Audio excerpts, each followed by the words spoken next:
stop scrolling. Alam mo ba na sa napakalawak na anime world, may mga legendary swordsmen na talagang mapapamangha ka sa kanilang husay? Tara't alamin natin ang top 5 na pinakaastig na mga Blade Master.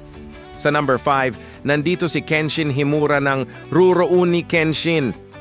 Oo, yung dating Batusay na ngayon ay may mabuting puso. Grabe ang bilis ng kanyang teknik pero ayaw na niyang kumitil ng buhay. Number 4 naman, sino pa ba kundi si Ichigo Kurosaki ng Bleach? Ang kanyang Zangetsu ay patuloy na nag-e-evolve sa bawat laban. Talagang pang-champion ang dating. Sa number 3, ang ating three-sword style master, si Roronoa Zoro ng One Piece. Kahit anong imposibleng teknik, kayang-kaya niya para sa kanyang pangarap. Second place, nandito ang brutal na si Guts mula sa Berserk.